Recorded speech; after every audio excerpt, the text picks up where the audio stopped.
Charlie TCG here, and welcome back to Looking Ahead, the series where I break down the meta, what's happening over Japan, and how will it impact Taiwan. Today, I'm going to talk about the impact Surging Sparks has really had to the metagame in Japan this past week. Now, there are some ton of really interesting archetypes which came out from Surging Sparks. The Archaludon, the Ceruledge, the Pikachu. Is it Miraidon or Lost Box is the best way to play this one? But can any of these new decks really keep up with the established top 3 decks? Regidrago, Regidrago, Charizard. These cards became even stronger with some of the new cards got added in Surging Sparks. And can any of the new decks really keep up with this one? Is this Surging Sparks really an impactful set? So today we're going to break down the top placing archetype of the list. Let's also look at the top 16 results from the City League. So we've seen exactly how the meta is really shaped up, because honestly, it's looking very diverse right now. Plus, quite a few new cards got revealed, and one of them particularly I think could really shape the metagame for the next few years. I just want to say thank you so much for supporting my channel so far. It's really been absolutely incredible the past few weeks. I'm loving people, really enjoying the Surging Sparks metagame. And if you're new here, hi, thank you so much for joining me. Without further ado, let's jump right into the video. So we had some 2 really interesting new cards got revealed. Budu, which I think is pretty scary. First of all, it has a free retreat, which is really good, 30 HP, and also the first Budu card printed, I think, since like 2008, which is, again, really exciting. So Itchy Pollen does 10 damage with 0 energies. During your opponent's next turn, they can't play any item cards from their hand. This is terrifying. We've seen how powerful likes of Bennett is right now. That is a staged 1 Pokemon threatening item lock. Imagine having on your opponent's first turn, if they're going second, instead of giving yourself item lock. This is absolutely devastating. Yes, the 10 damage isn't too bad. 20 if it's against Charizard, so let's not forget that. But team it up with likes of some Dusknoir or some spreading some damage counts around that, or just locking someone in the action spot, it's going to be terrifying. We've seen how powerful item lock really has become. Cytomato, Trevenant, Vileplume, these are all incredibly powerful item locks within the XY sort of era. And I can really see Budu being out there as incredibly strong. Yes, having this 30 HP is very weak, so it can instantly be KO'd very easy from the Dragapult, some really Greninja, Regidrago copying some attacks. There's also some loopy, some Halucha sort of plays, and also Dusknoir. But honestly, I think this is pretty powerful. Now, this supporter card is really interesting. During this turn, attacks from your Pokemon do 40 more damage to the opponent's active Pokemon EX before weakness and resistance. Why I think this is so interesting is this is basically Maximum Belt, but as a supporter card. And Maximum Belt is your ace spec of choice. And all of a sudden, we can now use a supporter card to pretty much do an ace spec. This is a very interesting sort of choice indeed. Obviously, doing additional 14 more damage is really strong, especially like some Trapicos or even sometimes Charizard in the early game. Obviously, they did have the maximum belt at the start. But honestly, I think these are some really interesting picks and could be some really unique sort of strategies. So additional more damage. Think about likes of some decks, which are always just a little bit too short. This will really help you push over the numbers. These new cards are really interesting. I'm interested to see how it will impact Japan's format next month and for us over in January time. Now, let's break down the City Leagues and kind of see exactly how the metagame is really progressing. And this is what I mean. There are so many decks kind of really well over this past weekend. We still see a Regidrago, Charizard, and Regidrago up at the top, but that's just about 30%, which is really, again, really interesting. We're seeing how more diverse the metagame is. Gardevoir's doing pretty well, especially the likes of the Bennett build. I really think it's solidified as the best way to play Gardevoir right now. Lugia is still kind of going around there being 5.5, but also Dragapult slowly slipping down to 5.2. Obviously, Dragapult was doing incredibly well in the early Surging Sparks format, especially at the end of it as well, but before Surging Sparks in the Paratragona, it was doing really well. Think about some really unique picks, which are actually doing really well, are Ancient Box and Gholdengo. Gholdengo obviously gets that brand new gimmickle, which is really good for some searching. There's also that NG Search Pro, getting pretty much every 1 copy of your energy. So Gholdengo can have this huge attack ready to go on your second turn of the game. But also it has a Cyro, which pretty much means you can get all your Gholdengos as your supporter card of choice, which is really strong. And obviously, Ancient Box gets that brand new Charizard and lots of potentially like some Perfect Mixer or the Gravity Stadium or the Electric Amphitheater. So it's really unique things for how it can just do well. And also, Lost Box is finally coming back at 3%, which again, I'm something which is really exciting about. Lost Box is definitely having a huge resurgence, especially after the regionals happening over in America. And this is making me excited. It's kind of become the home for Pikachu right now, because Pikachu is pretty powerful, but very costly in sort of energy cards. And we're seeing that really work for the case in the likes of Sableye. Then we see the rest of the format as well. We're seeing some sort of control aspect by 3% Iron Fawn, 3.3 of the Snorlax, and some brand new archetypes as well, with Archaludon being 3.6 and Ceruledge being 2.2. Then Roaring Moon also came 2.2 as well. This is what I mean. It's so diverse in the metagame. We're not just like straight up being one specific archetype. Yes, I know these are basically similar to the likes of League Cups, but This is so unique to see the metagame is really developing. Sadly, we won't see it really in full swing next week at LAIC, but honestly, seeing how diverse this metagame really has become, it's really, really exciting. And I'm really excited to see about where Searching Sparks can really kind of go around with this one. And if we look at the top 6 best placing archetypes, it's actually a bit of a surprise. Charizard has finally overthrown the likes of Raging Bolt. As Raging Bolt was out there at 8 for such a long time. As this is sort of a brand new sort of season in City Leagues, that's why I've kind of got rid of the ups or brand new sort of archetypes. And then we have Raging Bolt at 3rd spot and Regidrago on 2nd. Then we see the rest of it, we see Dragapult and Roaring Moon, as well as also Gholdengo. So these are some really interesting sort of picks, especially likes of Gholdengo. I think this is a really, really good pick, and Ancient Box as well. You can see here that there aren't that many sort of wins, only the likes of Charizard and Regidrago, which are up above 8, the rest of them are a little bit lower down. So I really think we're going to see such a unique sort of disguise with Searching Sparks. So that's something I'm really excited about. I think there are some really interesting picks which to go over as well. Also the decks sort of choices as well. This is exactly where we're going right now, looking at some of the top placing lists, but also how we can incorporate it into our sort of metagame, as we are only on our first weekend for Searching Sparks ourselves. Now, this Charizard list actually got quite a few sort of wins this past weekend over in Japan. This is kind of like focusing more on Trapagos as another attacking option, but having Charizard, but it's a little bit thin line of Pidgeot, but having a huge thick line of Noctowl. Now, we've seen the huge success of Noctowl, obviously in just Trapagos itself, but also kind of being a 1-1 or even potentially a 2-2 line in Regidrago. Again, any sort of card you want to have, if you have a Terra card in play, which is pretty much all the time, because Charizard obviously is Terra, as well as also Trapagos as well. What I still like about it is you still have the classic sort of Charizard engine, having a 101 line of Pidgeot, but also 101 line of Dusknoir, very sort of thin, similar like with Charizard as well, being a 303. 302. Speaking about item lock, this deck obviously absolutely lose because you can't get any of the attackers out except like some Trapagos. Then the rest of the deck you kind of feel like it's just a little bit different. Area Zero Underdeck is your main sort of CM card of choice because you have so many Pokemon. So you want to have as big wide of a bench as possible. Obviously means you can attack with Trapagos, but also attack with NTV as another attacking option, which I think is really good. And also can be powered up from a Charizard EX as well. Terra Orb as well to get not only your Trapagos, but also your Charizards. Again, something I absolutely love. And obviously Feather Ball as well to get some free retreat sort of options. This is a really unique sort of way to approach Charizard, but we saw 2 different builds of it win this past weekend, so potentially, could this be a brand new way to play Charizard? Could this be the best way for this one? Or is it generally going to be a bit too clunky and something which we should potentially move away from? Another one is look at Regidrago, and honestly, this deck here is quite unique with some of the choices it's chosen with. Now, obviously Prime Catcher and the rest of it, nothing's really sort of changed about, especially the attacking option for its Regidrago, but just play that Terra Orb, so guaranteed to search for your Pokemon Ogerpon or Dragapult, so that's also something which is really nice. Because also it has Academy at Night, which once you return you get put 1 card from your hand and put it on top of your deck. This can work incredibly well with like some Legacy Star, or potentially protect something when you want to use a Research or Iono. This is something I absolutely love, because especially you can have something which instantly want to discard a factor, potentially one of your Dragon cards you might really want to counter attack with, or potentially preserve something like your Prime Catcher or Terra Orb, potentially even attacking for late sort of turn if you have to Iono or Research. I think this is a really interesting way about how Regidrago is adapting. I love Velocity as well, really protecting you from these very, very scary attacks with instantly 1-hit KO over Regidragos, and honestly just putting that pressure on the opponent's sort of side. But Academy of Night and Terra Orb, I really like these ones, potentially going to go forward in my Regidrago. Now, Raging Bolt, again, hasn't really changed too much with it adding on, but definitely kind of focusing on the Slip Wing as the other attacking option. Now, previously I did mention that Archaludon is best, but the more I think about it, Slivering is really, really good to actually answer for likes of Pikachu. And we saw that be the case at the Elite Four, the Heavenly Kings tournament last weekend. Now, why is Slivering so good? Well, it's only a 1-hit KO's Pikachu, but obviously if Pikachu has that fun little ability, which is if it gets 1-hit KO'd, its main HP is 10. But Slivering has an actual different bonus effect of its attack. The opponent's active Pokemon is burn. Obviously after there's 90 damage to itself. Now, if we don't know a burn sort of thing, you have to flip a coin.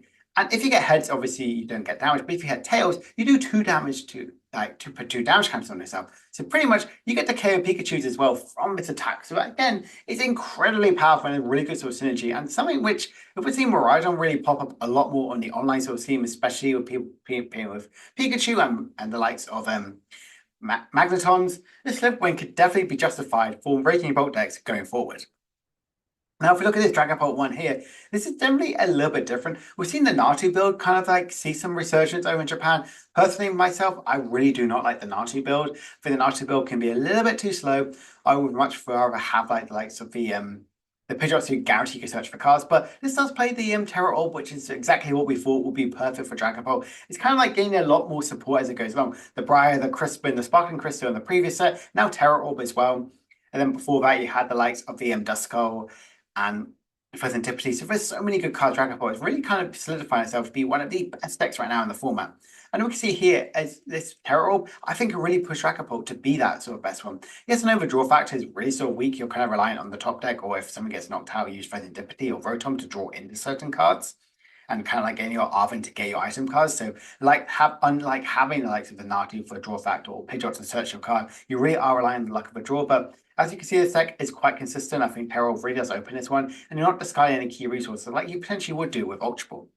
Now, of course, we talk about Ancient Box quite a lot, and it's still not stopping there. I really, unfortunately, love Ancient Box. I think it's in a really good spot right now in the metagame with that new Charizard. I think absolutely is perfect for Ancient Box. Also, now doing 180 damage, fighting type, is really powerful. Especially if you have like the Miraidon decks are kind of going around there with their Bravery Charms on. You just check out Charizard out. Easy power from a press aside plus attachment.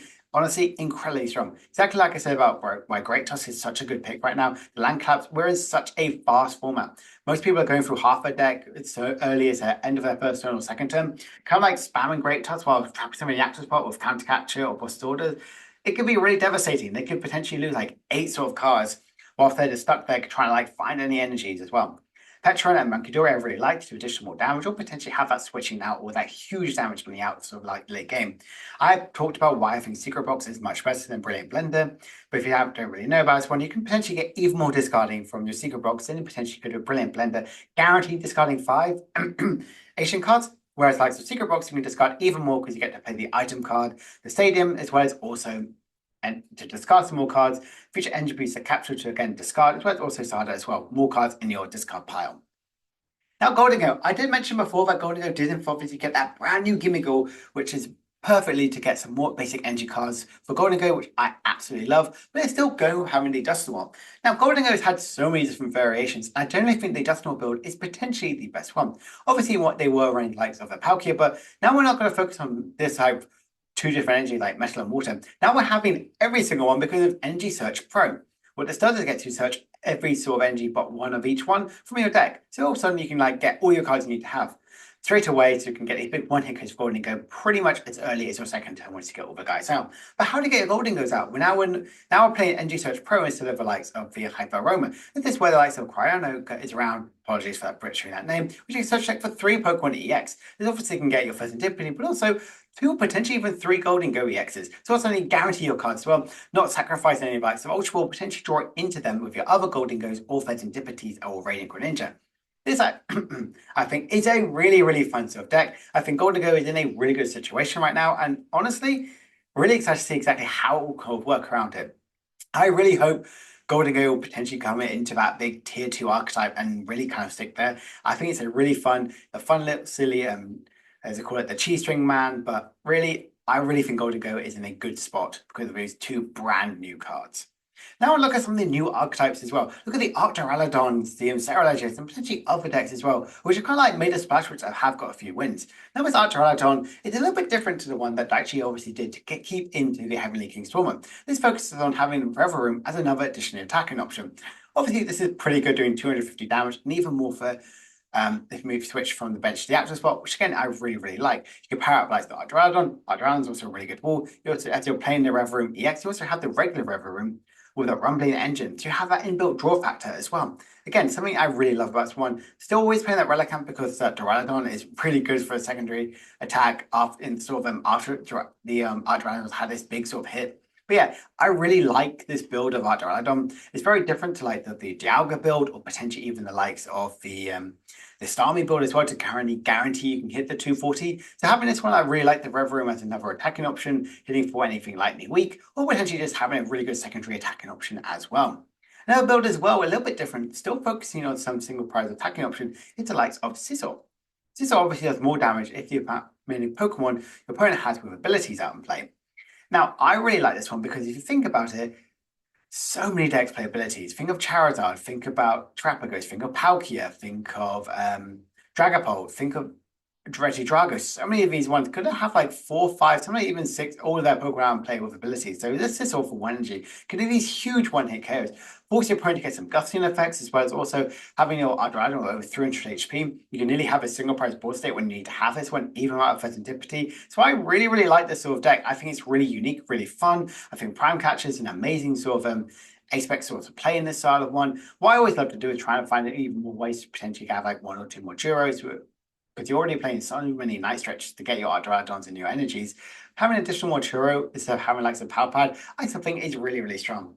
Overall, I think Dragapult is a really good pick for the new sort of metagame. It's fast, it's aggressive, and honestly, really, really interesting. We have a really good sort of poster deck for the deck is Ceruledge. Now, for those who don't know what Ceruledge does, it does more damage to the amount of energies you have in your discard pile. The idea of the deck is to go very fast on your first and second turn of the game, and all of a sudden you can get this huge Abyssal Flames to do nearly 300 damage. And this is very, very easy to do for having multiple Squawk abilities. Carmine, this sort of deck also plays Drillbur, Ultra Ball, Earthen Vessel, Pokestop, Research. You just go through your deck as quickly as possible. What's so interesting about this deck is it does play that Drillbur. What you don't know about Drillbur is when you get to play it onto the bench, you search your deck for 3 fighting energies and you get to discard them. Shuffle your deck afterwards. Pretty good as well, guaranteeing you get some energies in the discard pile. But also, you play the Gengar, which actually you could attack in the late sort of game, which is not too bad with some damage counters on the opponent's actual spot. But also, it likes to be in the discard pile anyway. Legacy Energy is the ace of choice. This is kind of like, I feel like it's either Legacy Energy or Brilliant Blender, because obviously Legacy Energy makes sure Ceruledge is pretty much a one-prize Pokemon. Whereas like Brilliant Blender can help speed up the process of getting nearly all your energies into discard pile as fast as possible.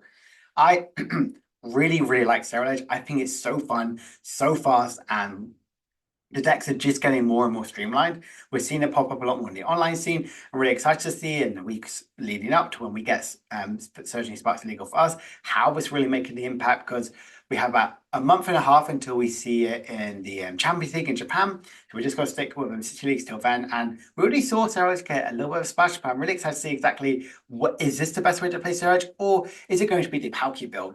This is the one that I think has had the most success online. For those who don't know, Palkia is obviously really good at attacking in the late game, do 260 damage, which is really, really powerful if it has 2 inches attached to this one. But we're never really using summons for Palkia. With many users, we can actually attack with Radiant Greninja. So obviously fuel Ceruledge attack after attacks by putting 2 energies from Radiant Greninja into a discard pile. So that's effectively an additional 40 more damage for Ceruledge.